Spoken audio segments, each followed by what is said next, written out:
Welcome to the first. You have a story. If you look back on your life, you've done things for the first time that no one in your family, in your town, in the country has done. This is Dr. Sandi. You have unknowingly paved the way for others without knowing it or even acknowledging it. This is where you tell your story so that those who come after you can walk in your footsteps to build their own firsts. Hey everybody, welcome Patrice Francois. Patrice is the hostess of the Mss Francois Show. That is Mss Francois. Notice that the I is missing from Ms. on purpose. That's because Ms. means multi-talented and super sexy. Patrice came from Trinidad at 17 and was shocked that the streets weren't paved with gold. She became homeless shortly after that while going to college. Now she works for a financial services company while running the Mss Francois Show, where she uses humor to help us deal with our dysfunctional relationships. You can reach Patrice at the mssfrancois.com. That is mssfrancois.com. And you can email her at the mssfrancoisshow@gmail.com. That is THEMSSFRANCOIS show@gmail.com. I'm so excited to welcome Patrice. Mss Francois. Hey everybody, this is Dr. Sandi. I'm here with Ms. Francois, Ms. Patrice Francois. I love saying Francois. I don't name like that. I just have steady old Sandi Webster. So let's welcome Ms. Francois to the first. Thank you, Sandi, and thank you for having me. Even though my name is Patrice Francois, I do like to go by Mss Francois because that's MSS for multi-talented and super sexy. Okay. Okay, Ms. Francois. I got that. Maybe I gotta put some initials before my name too. Yeah, the Sandi Webster. It's okay. Yeah, we gotta get in step with that. So tell me a little bit about Ms. Francois and what you do and how you came about it. So, as everyone can hear by now, I have a beautiful, sexy accent. And if you look it up, Trinidadian accent, because I'm from the island of Trinidad and Tobago, is known as one of the top 10 sexiest accents in the world. Yes, Sandi, it is. So with that said, she sounds jealous already, but it's okay. So I came from Trinidad in my late teens. Presently, I work in a financial institution, which is boring. So let me tell you the most exciting part of my life right now.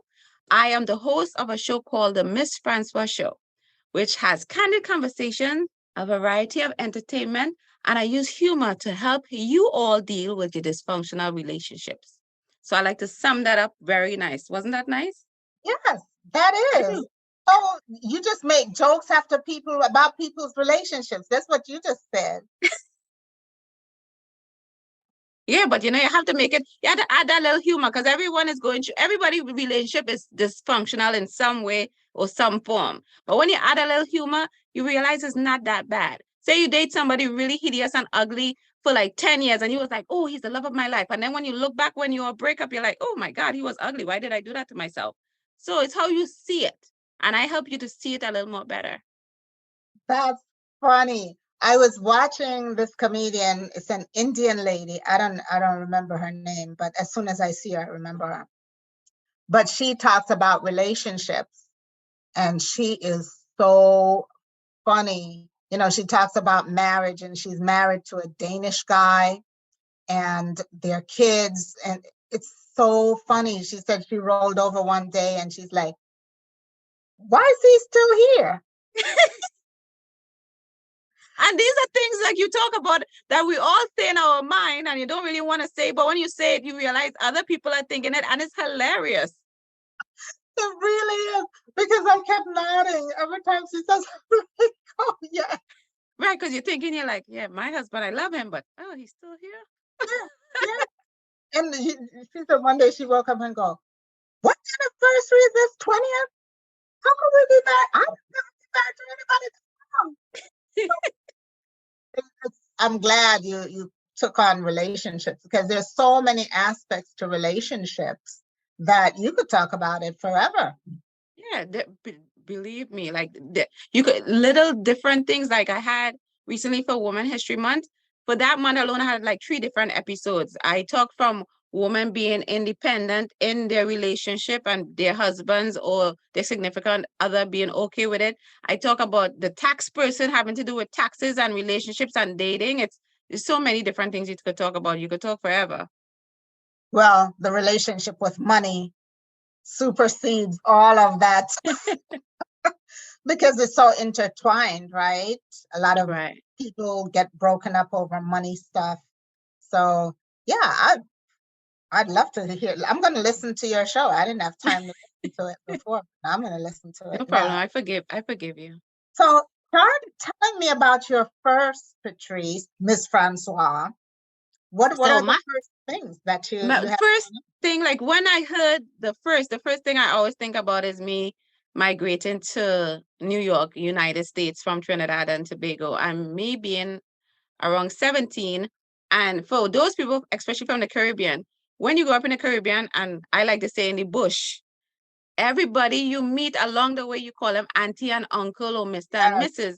And everything is much more slower. So to go directly to a state like New York, where people, you're trying to say good morning and everyone is so passing you by so quickly, no one has a time to say hello or good morning. I feel it was honestly like a shell shock in so many different ways. I always tell people what I realize is everyone always say, oh, I don't understand what you're saying because I have an accent. But Americans have an accent. I didn't know what they were saying either, but they're looking at me like something's wrong with me. But it was really hard, especially coming here and staying with our family. In the beginning, everything seems to be nice, but then if you leave the lights on, they complain, they leave the lights on. You're not paying for this. You're coming home too late. You're leaving too. Everything becomes an issue. Then you start babysitting kids that's not yours. You It's overstayed your welcome. Yes. So I realized once you tell them the exact time you're leaving, they'll treat you pretty good.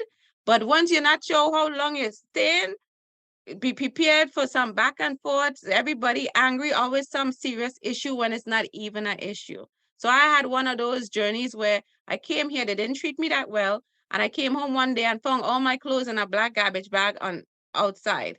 And that was, This is and I always tell family. people, yes, my aunt. So my thing was, even though I was 17, my mindset was like a 10-year-old because I always looked at adults, they're always going to tell you the right thing. I never thought an adult would tell you the wrong thing or do you wrong because that's what I grew up learning. But and then the lies they tell, you know, when someone lie about you, and after a while Yeah, you start to say, really me? Like I'm 17. What am I lying about? I'm yeah. raised very sheltered. But it was a traumatic experience not having anywhere to go that day, and that's one thing I always remember. But So what thank God did you do? What I'm did you always I'm always polite. So I used to work at McDonald's and I used to walk down the street and I used to always tell this man, he owns a barber shop. So I used to always be like, hi, good morning, just being polite. And that's the only person I knew because I was only in New Jersey for like a year. And I asked him to sleep in the barber shop. And he said, first I asked him if I could sleep, which part he lived. He said, well, that's not good because I have a wife. And then he's like, maybe you could sleep in the barber shop. And at the same time, this particular individual drove up and I used to work at McDonald's, and the same individual who drove up cussed me out like a week before, telling me I'm stupid. And because I couldn't memorize the McDonald's have like a one is Big Mac, two is. So he went to buy McDonald's and he cussed me out because he said I was stupid and I didn't know the numbers. But guess what? I end up staying by his house that night because I had nowhere to sleep. So you never know who might cross your path because the do? barber knew him and he was like, help her out. And he was like, I remember you, I cussed you out. But he was really good. He was one of those fun. He was gay, so he gave me a dress to put on. He had on a dress. We watched movies. Like, and this I told a stranger except the time he cussed me out. And my mom was always scared for me. She said, because she was in Trinidad at the time, and she's like, Look at that. Your aunt put you out. You could have been raped. You could have been like, you don't know. It worked out good for me. And after that day, I had like a friend in McDonald's, and she let me stay a week at her house because I was graduating from high school in New Jersey. And then my dad called like a friend in New York and asked her if I could stay, and I end up in New York. Wow. And that's all 17 when you're 17. I can't wait Clueless. till you're about 18. That's got to go through, especially coming to a new country. Right. And not knowing anybody, not understanding anything. And I believe me, if you met me then, it would be like this poor little child, because I was very slow when it comes to, like, I didn't even know what a boy looked like. I didn't even know what a penis looked like. Like, people know what penises look like by the time they're 12. I was total virgin clueless. I was like, that's a boy. Like, my boyfriend was the guy down the hill, because in your mind you tell him, that's my boyfriend. That's it. Never spoke to him, but that's your man. No, it's and people never really think about that unless, you know, you're an illegal immigrant coming here, and then they're like, oh, but people just picking up and coming from a country to what you thought should have been your family, right? Do you still talk to your aunt today? No, she died. I remember going through like an angry phase. Bob, like, if she died, I'm gonna spit on her grave, but now I'm fine. But she died. She had dialysis. Or one of those things, because she was a heavy drinker and man taker. Did she ever apologize to you? I didn't care. Like, even the day I graduated, like I stayed a week extra in New Jersey, her kids came there. They said it was gonna beat me and jump me after because I've been telling lies on them. And I'm like, how am I telling lies when did I imagine the black garbage bag outside?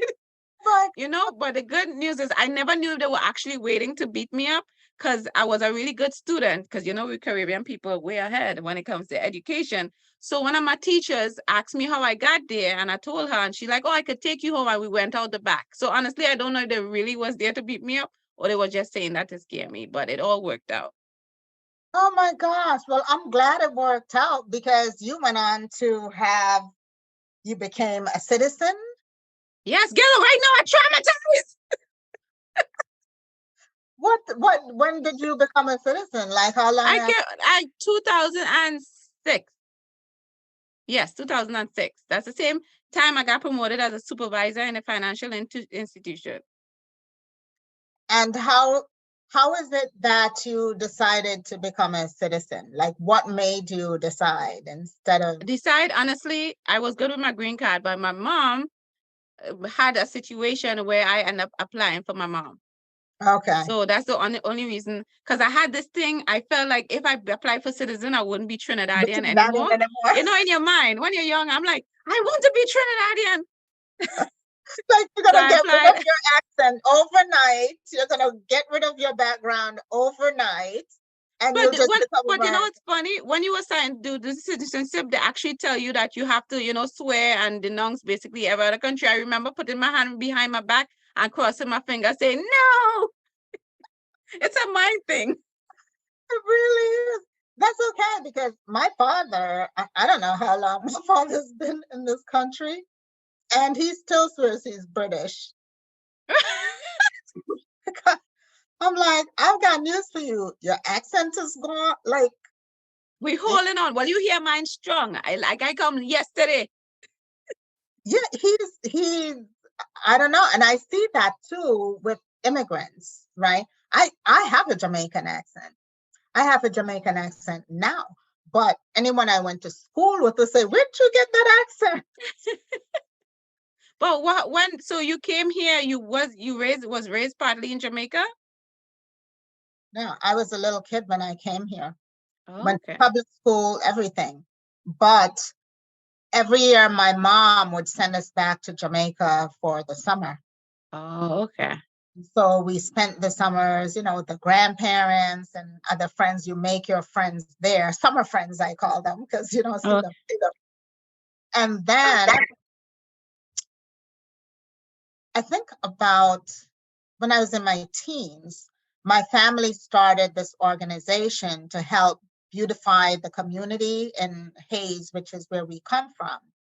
And so we would bring doctors, nurses, teachers, sometimes a contingent of 20, 30 people. And this is one way of them giving back, but also at the same time, we did some fun things, went to the beach. So we just kind of made it a working vacation, a Asia. volunteer vacation. Wow. And so I got to know, I mostly know where my family comes from in Hayes, but we started going to the beach, to Negril, to, it was a long time before I knew anything else besides that little community. One day I saw this Come Back to Jamaica commercial. Yeah. And I said to my mom, we were in our 20s. And I said, where in Jamaica is that? We've never seen anything besides a farm. How come these people are going back to Jamaica and You're like, which part of Jamaica is another Jamaica? That's funny. That's how we started exploring. But when I used to go, they used to call me a Yankee. Right. Because I didn't have the accent. They told me I dressed like a Yankee. I'm like, and sometimes I didn't know what they were saying. Right. So I decided I'm going to learn the patois. Really? That's interesting. Yes. And my grandmother, this girl, they still know I'm not from there, as they say.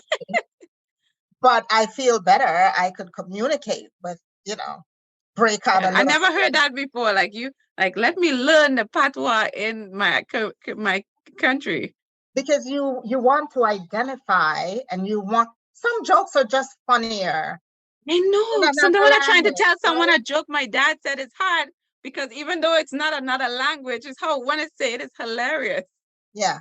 So that was some of your first, and then you went to college and you owned your own business. So tell me a little bit about that experience.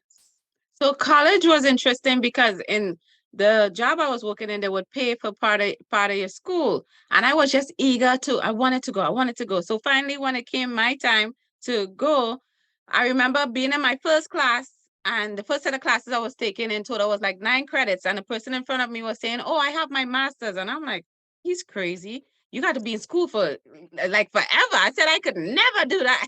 Right? But it's amazing.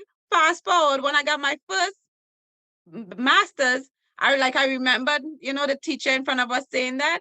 And then when I get my second master's, I was like, where is he now?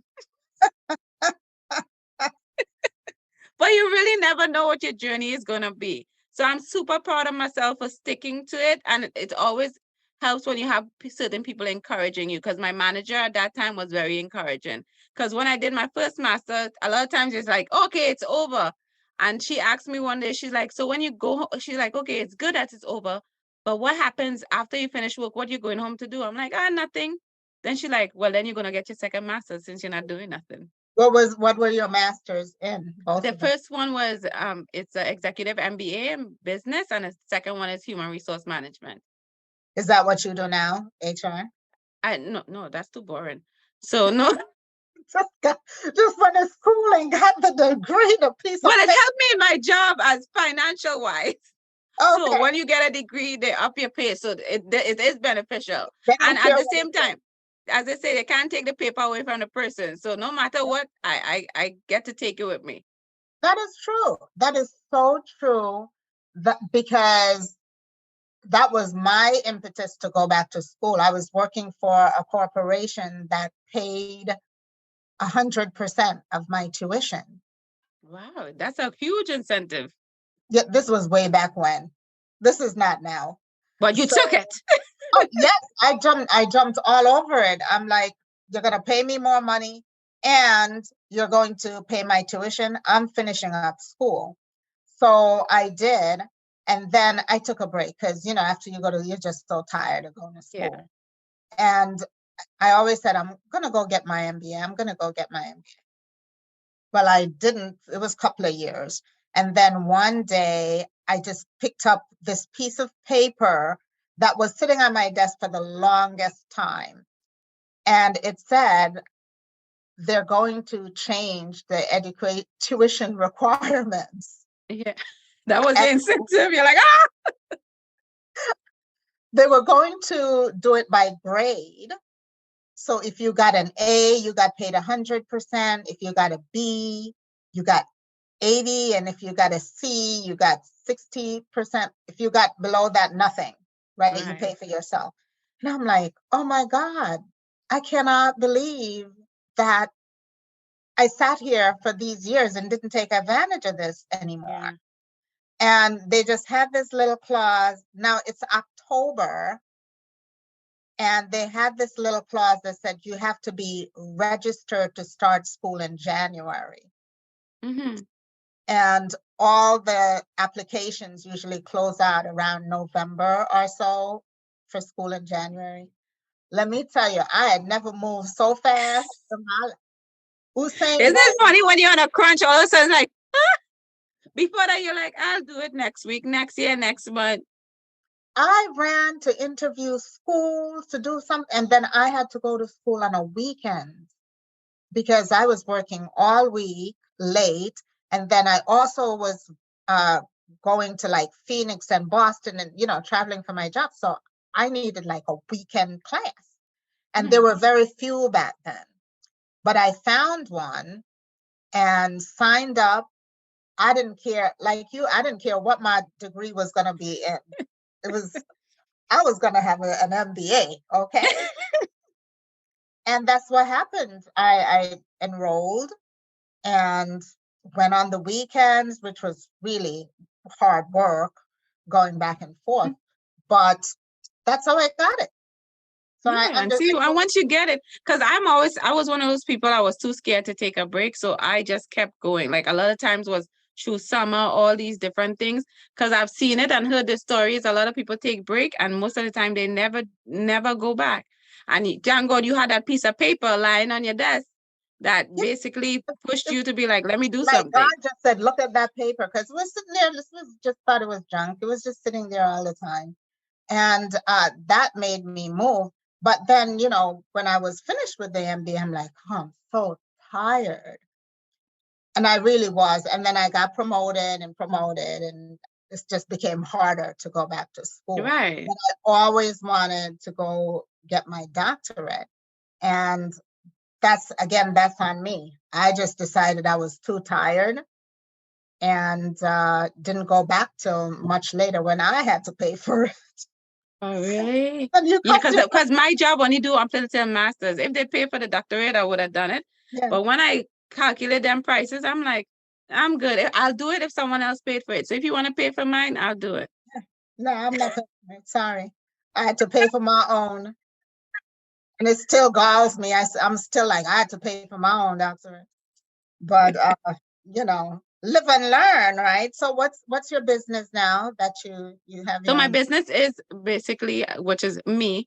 So beside the show that I host, beside that, I do like comedic monologues. I had my show like off Broadway. So that's the first having, Really? yes. So that was pretty awesome. What you said? I want to do that. Yes, I did that, which was an awesome experience. Toastmasters, that's what I said. It started all from Toastmasters, and that's why I'm so loyal to Toastmasters now. Like whatever they want to need, I'm there. Yes, So I started with winning the humorous speech competition for District 46. And I took that same speech and I just kept making it into something different. So it went into the off the Broadway show, then it went into the TV show, it went into comedic monologue. So it just what's the kept name giving of and it? giving and giving. What's the name? Which one? What was the name of your show? Of Was your frustrated because basically it was a journey of going through different relationships, but it was humorous and just being frustrated about the whole thing. You meet someone today, like, yes, this is him. I love him. Then you find out he's been to prison and he's wanted and he has several baby moms. You see how that works? So you it's just didn't a journey. you didn't vet properly. That's no, I could see that as a show though. And what was the title of your speech? What was your humorous speech? Steve Harvey can't find me a husband.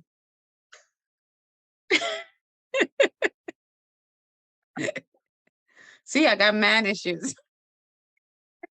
But Listen, you see how these things that could be a negative, could turn into a positive. So that's how I see This it. is why comedians, they use their family and their own personal lives as Yeah. jokes, right? Because you can't make this stuff up. I like comedy and I find I'm good at comedy. I did the improv. Oh, for real? That's Yeah, huge. I know. I did. I went one time and they keep saying, you should come back. I'm like, no. I'm not coming. No. But this is why I tell people I don't like the word comedian because I have so much respect for them. Because I feel like as soon as they say comedian, Dr. Sandi Webster, as soon as you step on that stage, they're like, make me laugh. And I'm like, that's so much pressure. So that's why I said comedic monologue. So people's like, what's that? Is she going to do a speech or something? So they give me a few seconds that I don't have to immediately laugh and they listen because it's more of a story, I'm telling. Yeah. No, I did the improv. I used to help with this charity foundation. And when you're the ambassador for it, you have to do a stand-up routine at the end. Wow, that's a lot. And well, I went to school for theater. That was my high school at Erasmus Hall. You went to school for theater. So what's your master's and doctorate is what is that in? Nothing. I tell you, did we not have this conversation? You're like Business, Dr. Webster, but I do business, theater. straight up business. But I went to school for theater and dance. That's what I went Crazy. to. Good old Erasmus Hall down the street. And I really thought I'd be a Broadway star. Hey, there's still time. No, I realized after, I think I went to Brooklyn College for theater. I was in theater. And then I'm like, I won't make any money at this thing. All my friends are waitresses. I know they say when you're trying to do that actor, actress, border, all that stuff, you have to, plus you have to have that schedule like you could jump and do auditions. Basically, So yeah, you have no job. they're all dog sitters, dog walkers, waitresses, babysitters, Yes. nannies. You're like, I'm not about this life. Like, nobody told me that part. You told you was gonna go up there and be phenomenal on stage. I'd be found, miraculously. I was And hoping for the Whoopi Goldberg, like she had a one-woman show, and Steven Spielberg just came in and basically he found her. That's what I was thinking along the lines of that. of course. And then reality set in. First of all, Brooklyn College was back in those days, late 70s, they were very discriminating against Black people. And so we had two theater groups. We had a Black theater group and a white theater group. Right. And I was not about that. So I kind of got axed out of Brooklyn College, like, please go, because you're causing. I like how you said it so nicely. Please go. Please go. We don't, we don't need this. So I left, and that's when I stopped going to college regularly and started working. And that turned into taking one class at a time. Oh, wow. So it's interesting how our lives wind up.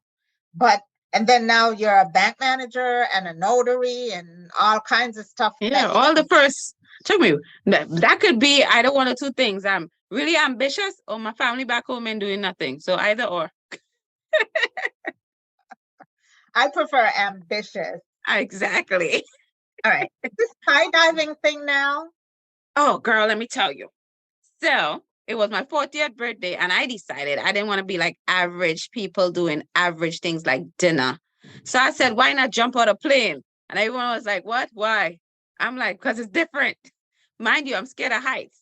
But I got like a group together because there's always someone just as crazy as you.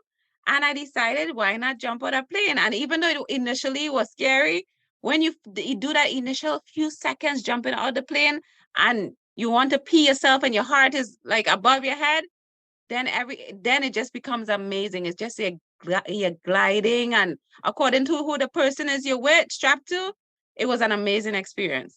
Amazing. And I'm glad I did that. And when other people come up to me and be like, oh, I went to dinner on my 40th birthday, I'm like, no, I jumped out of a plane. Well, I tried that. I didn't jump. What you did? You were just in the plane? Went up in the plane And so same thing, you know, friends, like it's my bucket list item, right? And I too, I'm not deathly afraid of heights, but certain things freak me out. Like I could take an airplane anywhere and it doesn't bother me. But standing and purposefully jumping I like off that purposefully. purposefully, like nobody's pushing me, like I want to jump. No. So I said, I have skydiving. I had bungee jumping was big at the time, right? I have bungee jumping, all this stuff, athletic stuff. And so first we went bungee jumping because we were on some island someplace and they're like, yeah, there's a bridge and everybody's jumping off of it. And I went over there and watched my girlfriend get strapped up. All the time I'm thinking, she crazy. Why is she gonna jump off this bridge? That thing could pop. Yeah, I don't like the rubber band aspect. I was like, I don't know. So she's like, come on. This and I'm like, I'll wait for you to come back. If you come back. Yeah, it did not appeal to me. I said, you know, I'm glad you had a good time, but no. But we're gonna go skydiving. So this was another time. Went up. She's like, I don't want to go skydiving. I don't know why you want to do this. She jumped out of that plane and I think she went up 3 times. Oh, wow. They told me, okay, it's your turn. I'm like, to do what? Oh, why you sound like you're ready to fight? To do what? And I'm like, no, y'all taking me back down. This is insanity. I will not purposefully jump out of the plane. And if so what you did with your bucket list then? I crossed it off. You're like, I went up. That's half of it. I took it off. I'm like, this will not happen. So things like that, I just find my rational mind comes in and said, no one should be jumping off out of plane purpose. Yeah. So there. Sorry, I didn't. At least you went halfway, so that's kind of cool. Glad you did it, but that wasn't happening. So what else we have here? Therapy. Let's talk about Black people therapy. That didn't work for me. But what happened was I had relationship issues, and that one of the things was like, oh, let's get a therapist to try to help the situation. But the main thing that I remembered in this therapy session was me and the guy, and he kept, when the issues came up, he would talk about, you know, when you use nice fancy words, you make things sound so elegant that it doesn't sound as bad. So the whole thing was about cheating, and he started saying, oh, well, you know, my father wasn't in my life, and because of that, I was unfaithful. And yeah, so it's right. And I'm quiet. And then I said, I let him have his time. And the next meeting now, I said, oh, did he tell you it was prostitutes? And then she was like, oh, that's not in my book. Right. But even when we went back a few times, she would be like, you're funny. So I feel like even though she was a great therapist, I didn't get the full something out of it. So I even went back a few other times, but a lot of times people would tell me that the one-on-one therapy might not be for me. I'm better maybe in a group setting or activities and stuff like that. I think I take over the whole therapy session. But it was a good experience. Because, you know, Black people just don't do therapy. I know, because we've been through worse. We know how to do this. We can handle our own shit. We don't need no therapist to tell us anything, and we didn't want to pay them no money. That's true. That's exactly. And that's why a lot of us are in that position. But you know, sometimes we all need a little cleaning out and cleaning up. Yes. Especially up in your head. You need to up in your head, yeah. Up in your head. In your head. All right, author, ma'am. What's your book? Girl, when you do mention things that I have done, I do sound extra amazing. Thank you. So with that, you are to have done this. I just want you to make sure you said it so other people hear that. Yeah. So with the author, I wrote 2 books. The first one had to do with TV show. I was frustrated at the amount of work that I had to do with putting together a TV show, because mine is filmed in a studio. So from post-production to pre-production, all the different things in between, from set management to branding to think about it, editing, everything was all me. So I was really frustrated, even finding guests. And I always tell people, if I have someone that comes on the show that has a book, I literally read the book, compared to people who have talk shows. They have like staff of 10 going through all these things. So when I got frustrated, someone mentioned to me why I didn't write a book. And I was like, that's stupid. I never felt like I could write all that grammar wasn't my strong point. But with proper encouragement and the right confidant, I decided to do it. So I wrote a book called Lights, Camera, Launch, basically kickstarting your own professional TV show by using the me in team. I must say that's pretty nice. Yeah. So that was one.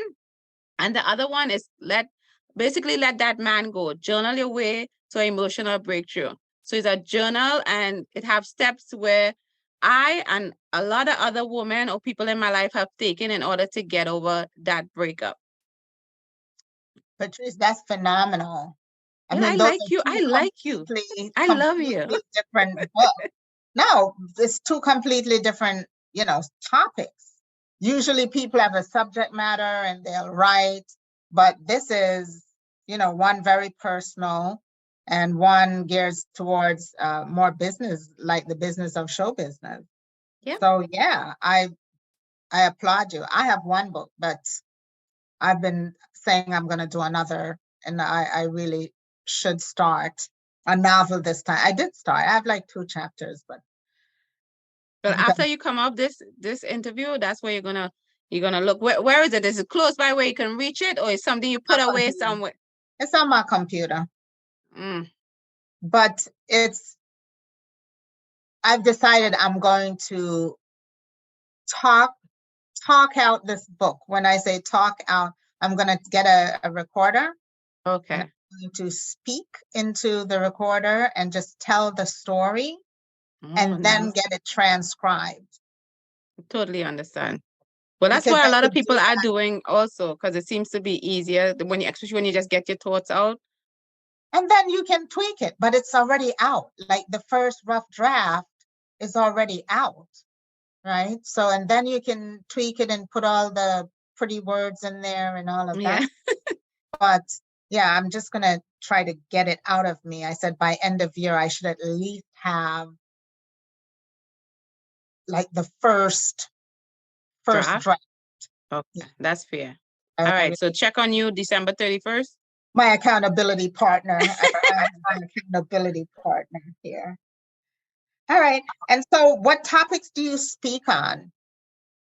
So for me, most of my topics tends to be on relationships.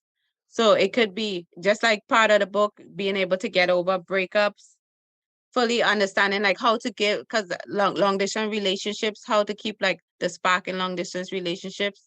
I do speak on some things with having TV show, why use a public access television aspect, like going that route instead of just doing the setting up the stuff at home, because I like to focus on the fact that when you use public access, you have access to state, the equipment is amazing. You got help, you got assistant producers.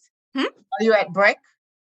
Yeah, no, I go to Brick for different things, but mine is BronxNet in the Bronx, which they just redid everything. So it's beautiful. Oh, and nice.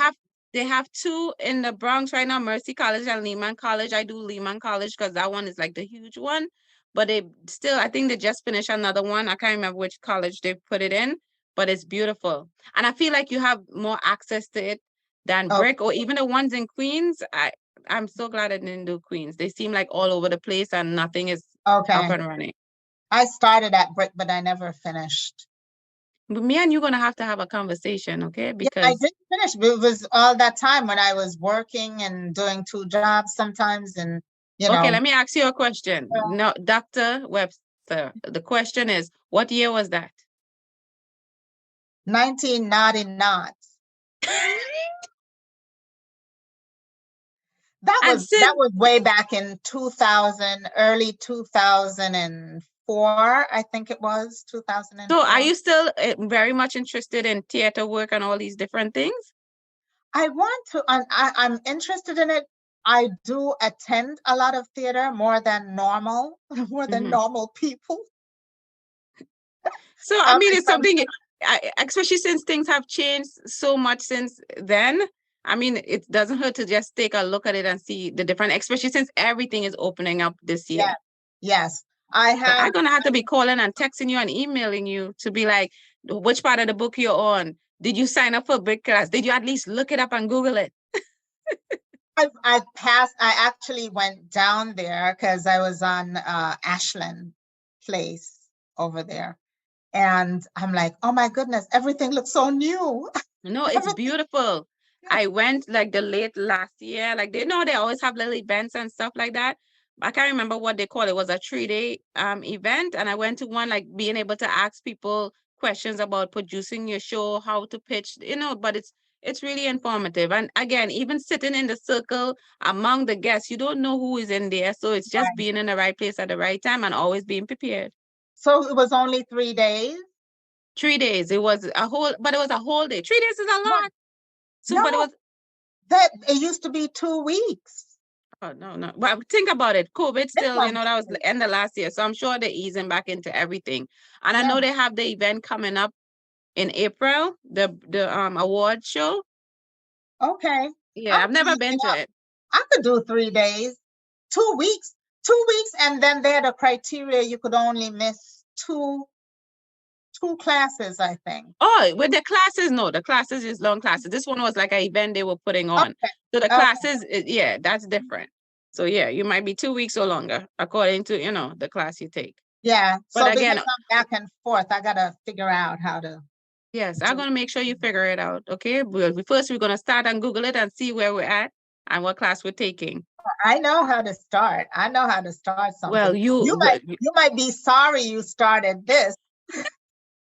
I'm taking 10% off the top. No, but it's something my business partner, Peggy, and we talked about it. We even had our talk show. We started doing, which before then it wasn't called podcast. It was a radio, you do stuff on the radio, but we did a lot of guest shows. We're like, we should have our own small talk for small business. Ooh. And we made the mistake and told someone the name of it, and they stole our name and started their own show. Okay, what's the address? Let me look for them. I could find them. That hurts. Especially when it was like you just talking, like having a conversation. Like, I'm thinking about this. It was a women's group. I was in a women's group, and we talked about what we wanted to do in the future. And I said, oh, that's one thing that I wanted to do. And I can have all you ladies as guests. You're all business owners. And she was there writing on a pen and paper, like, The things you go through, though, the things that you never talk about, because you could either let that stop you or, move forward. But we were growing a business at the time, my business partner and I. So we just put ourselves into growing that business, which we wound up selling in 2016. What kind of business was it? Marketing and analytics. Okay. Consulting. And so I'm not sad that I went the other direction, because that really worked out well. But now that I have more time and I started new businesses, I'd really like to think about doing that again. Okay. That's going back on my bucket list. But not jumping out of the plane part, no. No, I crossed that off for good. That's okay. I have other things like going to the Galapagos Islands, places that you never really thought about, right? As a kid. Those are the kind of places I like. I love to travel. Oh, nice. Love to travel. So I was just looking at, before this, I got Shutterfly. Do you use Shutterfly? No, I've never used Shutterfly. It's great because it stores all your pictures, and you can make books, like nice photo albums, or, tchotchkes for your desk off your pictures. And I just got a link today, like before I got on the show, saying you have to use it for every 18 months. Otherwise, they close out your pictures, like close out your projects. So I'm like, oh no, I need to do, I had this India trip in 2020, I think it was. No, 2019, right before COVID started. And so I put together the album in there, but I never finished. And I wanted to get a picture for my wall with all the places, Yeah. just to remember. And I'm like, oh no, I'm going to lose my picture. I could do this before Patrice comes on. So I ran and I ordered my picture. Then after that, they said, oh, now you have another 18 months. I'm like, I Okay. could wait until tonight. But yeah, it's little things are so important to us. So how does your family take all this stuff that you're doing? Like, how are they? I would say my family, especially my brothers and sisters, is 8 of us. They're very supportive. Like when I did my TEDx or my Toastmasters, or I have they, especially since we have Zoom and everything on, they're always there. They're always in the chat, like, yes, Patrice, Trinidad and Tobago. So I could always count on them for being supportive. When I had certain shows, my sister, one of my sisters that I'm really close to, she flies up, bring the husband, so they're definitely there in spirit sometime and sometime in person. My dad, he recently retired. I took my dad with me everywhere. So he was always like, yeah, do that. Yes, that makes sense. And my mom, well, she doesn't like flying that often, but always supportive. Even if it's something she can't come to, she would buy tickets for someone to attend. So Right. I very supportive family. And so what are some of the things you don't like about being first, doing these things? Because everyone expect they look to you. It's the same way they look at you, and they see you at a certain level and have a certain amount of respect for you. At the same time, is they expect you to it's a burden at times where you have to bring other people with you on certain things. Or, well, you did this, so you can do this, so you can help. I've gone home and they're like, well, I see you doing this. How you could get this one to come up and she could stay, but like they expect you to be able to Yes. lead, yes. I find you should see me more of an example of some things you can follow and do, but not expect me to do it for you. You have to learn to say no too. And that's a tough thing when you tell your family no, right? Like you said, I'm not going to do it for you. I'll help you do it for yourself, but I'm not. Yeah. That's a tough conversation. Nah, mine's is easy. Nah. That That's never an issue. is, for me, it is But the because, good thing about my immediate family, we're not like that. We're the kind of family when someone says, oh, loan me 200, we don't loan. Most just of the give time, if you, we ask for anything from each other, especially yeah, the brothers and sisters, is because you really need it. Because we're not oh, you right. have this, so definitely my immediate, you notice I said immediate, they're Yes, amazing. No complaints, very supportive, always there in every which way. that's great. So what are you doing now to give back to the people who are coming behind you? So me personally, I love volunteering. So I do a lot of volunteer programs, but I focus on kids. And I think it's because me being raised at some point in time, my mom wasn't there. So it was just me, my brothers and sisters, and my dad. And I always think it would have been nice if I had, let's say, different surrogate like moms to come to, or mentors, or somebody that I could it would be easy for me to talk to compared to your dad, especially being a female. So I always find myself in volunteer programs having to do with when I work with my bank, for instance, we do a lot of financial literacy. So I love the little kids. So I do a lot of the financial literacy programs for the kids.